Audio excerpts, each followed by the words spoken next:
नमस्कार मित्रांनो, जगातील 200 कोटींहून जास्त लोक सध्या एका विशेष आठवड्याचा उत्सव साजरा करत आहेत. ते म्हणजे गुड फ्रायडे आणि ईस्टर संडे म्हणजेच पुनरुत्थान दिन. पण तुम्हाला माहित आहे का, गुड फ्रायडेला गुड का म्हणतात आणि पुनरुत्थान दिनाचा चंद्राशी काय संबंध आहे? चला जाणून घेऊया यामागच्या काही रंजक गोष्टी. नमस्कार, मी दिव्या आणि तुम्ही पाहताय भारतीय पॉलिटिक्स. हा आठवडा दोन भावनांचा संगम आहे. गुड फ्रायडेची शांतता आणि ईस्टर संडेचा म्हणजेच पुनरुत्थान दिनाचा अफाट आनंद.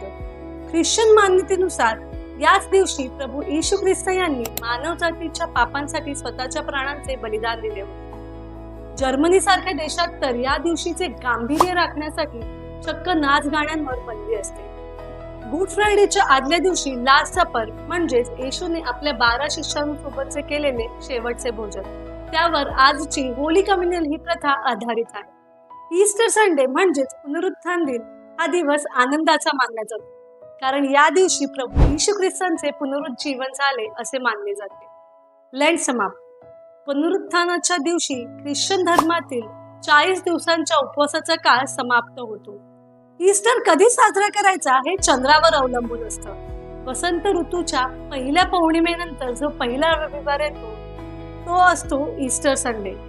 अनेक ठिकाणी रविवारी पहाटे सनराईज सर्व्हिस सुद्धा आयोजित केली जाते, जी नवीन जीवनाचे आणि आशेचे प्रतीक आहे असे मानले जाते. तर मित्रांनो, ही होती गुड फ्रायडे आणि पुनरुत्थान दिनाची रंजक माहिती.